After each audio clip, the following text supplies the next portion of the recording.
Should you connect guitar speakers in series or parallel in a 2x12 cab? Do you know the answer? Do I know the answer? I'm not sure, but let us shed some light on it, because what I have found is people keep emailing me with what they think are answers and linking to mostly YouTube videos explaining it and demoing it, and I watched some of these and thought, they're not doing this right. This is a flawed example of the difference between a 4 ohm cab and a 16 ohm cab, because if you get an 8 ohm speaker and another 8 ohm speaker and you connect them in parallel, you get a 4 ohm cab, and if you get an 8 ohm speaker and another 8 ohm speaker and you connect them in series, you get a 16 ohm cab. So this is a series connection, so one leads into the other, and this is a parallel connection, they're side by side. When you put resistors side by side, the total impedance is halved. When you put resistors in series, the total resistance sums. Let's assume they're equal. Now, if two guitar speakers, or any speakers, are identical and you change the wiring, all you need to do is change the voltage that's hitting them to compensate for this change in total impedance, and the performance should be the same. This is what the maths says. This is what the physics say. And as far as I've discovered, this is how it is. Now, with a guitar amp, you have an output transformer. That output transformer is going to have certain characteristics of its own, and it may be that different output transformers behave differently at different output taps. So it may be that on a 4 ohm tap, the output transformer response, so we're talking about frequency response and distortion harmonics and things like that, are slightly different to on the 8 ohm tap or the 16 ohm tap. I don't know, I haven't tested this. I would like to know more if anyone has tested, or if anyone's done some proper listening. And it's the sort of thing where you do need someone to change things without telling you, because if you think it's going to sound different, then your brain will take the data that's coming in via your ears and process it in a way that basically feeds the placebo effect. So you can't really do audio testing without doing blind testing, because your brain gets too involved. And this is why people who are audiophiles, people who are hi-fi nuts, end up going down the rabbit hole with this stuff, because if you want to believe, you will believe. It's a bit like conspiracy theories. You may have heard some of those in the last couple of years. It feels like there's been a lot of that. Conspiracies are popular, despite the fact they are usually wrong. Anyway, the demonstrations I have discovered of series versus parallel wiring, I noticed that people weren't always putting the same speakers in the cabs. Now, this is something I wasn't expecting when we started selling guitar cabs. I will be honest with you, you don't do that with bass cabs unless you want things to sound rubbish. But in guitar world, there's quite a lot of mixing of different speakers to get, people say it's the best of both worlds. It's mixing it up. Guitar speakers are inherently coloured, and therefore, why shouldn't you mix the speakers up to get the sound you're after? It's not hi-fi reproduction we're after tone, and take whatever route it takes you to get to the tone that makes you make the music you want to make. But the series parallel connection thing with dissimilar speakers, that gets a bit weird. And I was thinking about this. Now, I've got a graph here. So we've got decibels, or ohms, up the y-axis. This dashed line is our decibels. I've sort of done it more as a sort of power response curve. The on-axis curve would have a big old spike in the treble, but realistically, things roll off when you're off axis a bit. So this is more like the real world response of a guitar speaker. It rolls off in the lows, it rolls off in the highs. In truth, it's jagged because there's a lot of breakups going on in the guitar speaker, but let's just simplify it to this sort of curve. It's quite bandwidth limited. So that's the sensitivity, that's the sort of tone, that's the output you're getting from the speaker when a constant voltage is applied. This is the impedance curve of the speaker. So your 8 ohm speaker, if it was truly an 8 ohm speaker, it would be a flat line about there, right? It's not a flat line there. It's got a massive great peak around resonance, and then it's got an inductive rise at higher frequencies. Now, this peak at resonance doesn't actually knock out any of the low frequencies. What happens is the speaker gets particularly efficient around resonance and manages to make a lot of sound with very little input, because the higher this line is, the less current is flowing, and therefore the lower the power that's actually going through the speaker, regardless of where your volume knob's at. If your volume knob is in the same place and you put a constant voltage noise into the speaker, much more power flows here than here. I mean, way more power. If you've got 100 watts flowing through here, you've got like 5 watts here. But 100 watts here is producing this output, 5 watts is producing that output. You can see that the speaker gets very efficient around resonance, and then it rolls off below resonance. So this is what all loudspeakers do, basically. They all have these resonant peaks low down. But then higher up, what happens is the voice coil acts as an inductor, and an inductor coil is a low-pass filter due to the way it's generating a magnetic field which is flipping, and at high frequencies it doesn't want to flip so quickly. So you end up with these back EMFs, that's electromotive force, and the response of the speaker rolls off. So that's an electrical thing. I mean, there are other elements to do with what's happening with the cone, but you have this thing where basically at higher frequencies not as much current flows through the speaker due to the increasing impedance. So impedance being the word for resistance plus inductive reactance and capacitive reactance. So these are these other elements of resistance that happen with alternating current. So less current flows, therefore less power there, and because you don't have a compensatory rise in efficiency like at this peak, the response rolls off. So this inductance really has a huge bearing on the treble response of your speaker. Okay, if you get two different speakers of different design, they will have different inductance voice coils.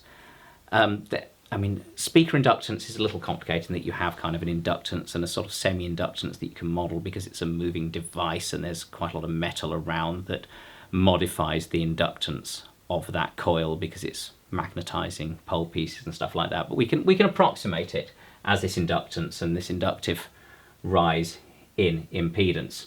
So here we've got a graph for two different speakers. This is basically a big voice coil, chunky, fat sounding loudspeaker, and this is something with a smaller voice coil. So the smaller voice coil may have a massive great magnet on it to make up for the lack of turns of coil in the magnet, so it may be a sort of Alnico thing with a really powerful magnet, or a Neo thing with a really powerful magnet. This may have a ceramic magnet, this may be a larger diameter voice coil. Typically big high LE voice coils, so LE being the code for inductance, which is measured in millihenries. That big voice coil allows you to handle a lot of power thermally. Don't confuse power with output, because quite a lot of very small coil, low power speakers can go very loud because they're very efficient. But high power, chunky, fat sounding speaker, high inductance, highs start rolling off sooner and roll off more severely. Low inductance, lower power speaker, the highs roll off later and less severely.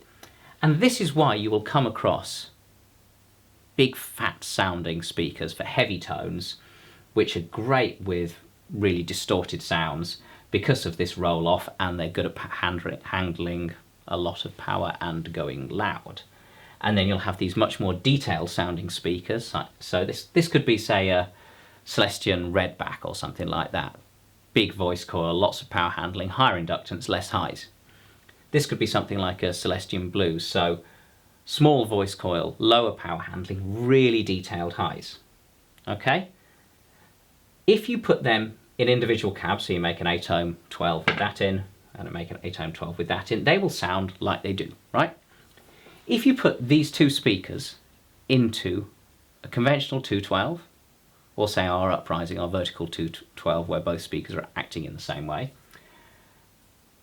the speakers will behave as they would parallel, if they're parallel wired in the 212, as they would in a 112. They both exhibit the same the same impedance curves. The volts hit them in the same way, and you get the same resulting behaviour at high frequencies. So that big inductive rise there causes that roll off. Small rise causes a much more subtle roll off. So detailed highs from, say, the blue, and less detailed, warmer, faster, smoother highs from the red back. So big voice coil, smoother, rounder, fatter, and detail from less inductance and lower impedance, more current flow, more power flowing at high frequencies. What happens when you series wire them? Well, this is what I was thinking about last week.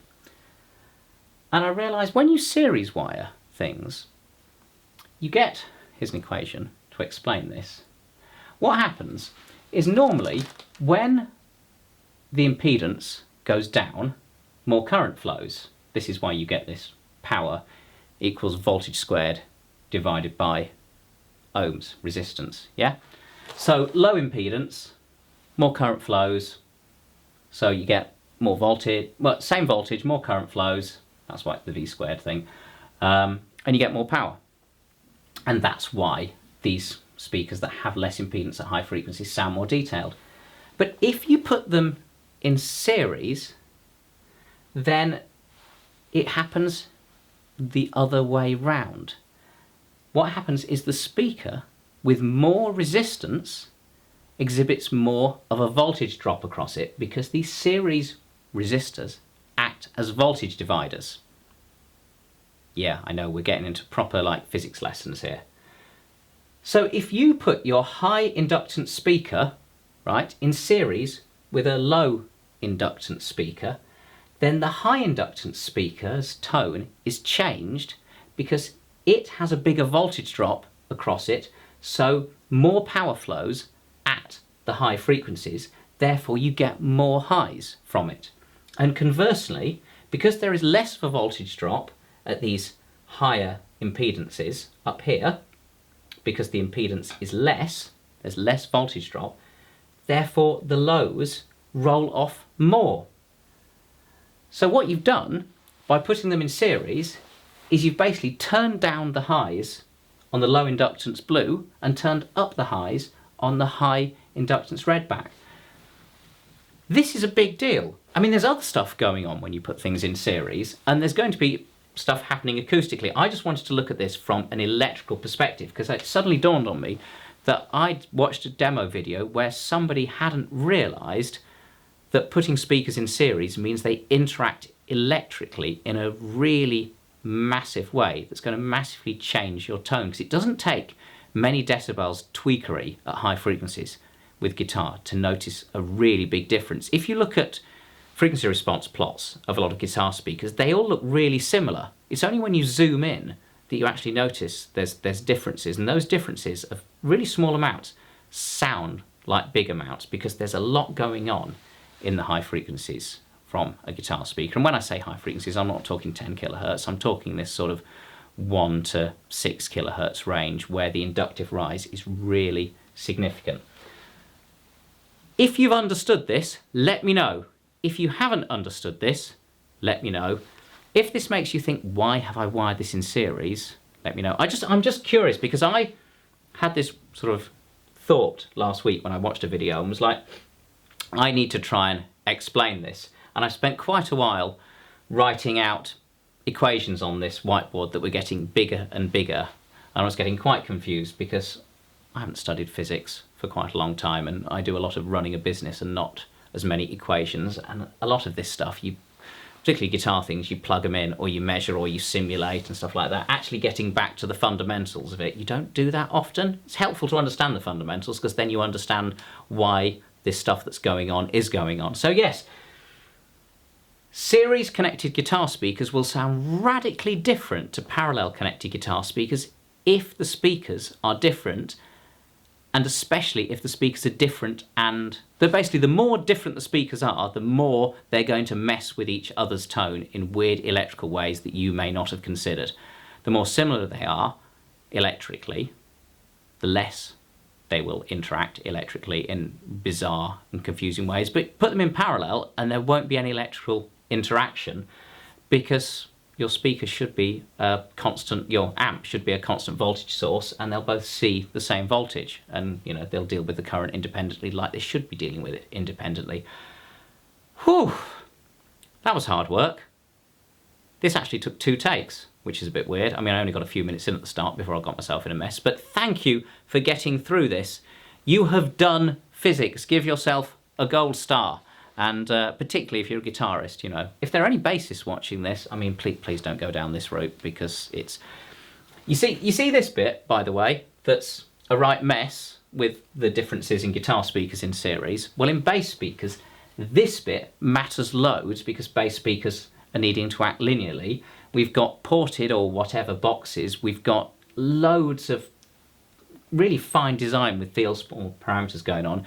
Connect dissimilar speakers in series in a bass cab, or connect multiple bass cabs that are dissimilar in series to each other, and trust me, all hell will break loose, and trying to get a good tone, it will not go well. So yeah, it's even worse with bass speakers, but bassists don't tend to email me about that. But guitarists do email me about that, and if you do know more about what's happening with valve amp output transformers, tube amp output transformers, when similar, matching speakers are connected, I would like to know, because I'd like to dig into that, because we need answers, do we not?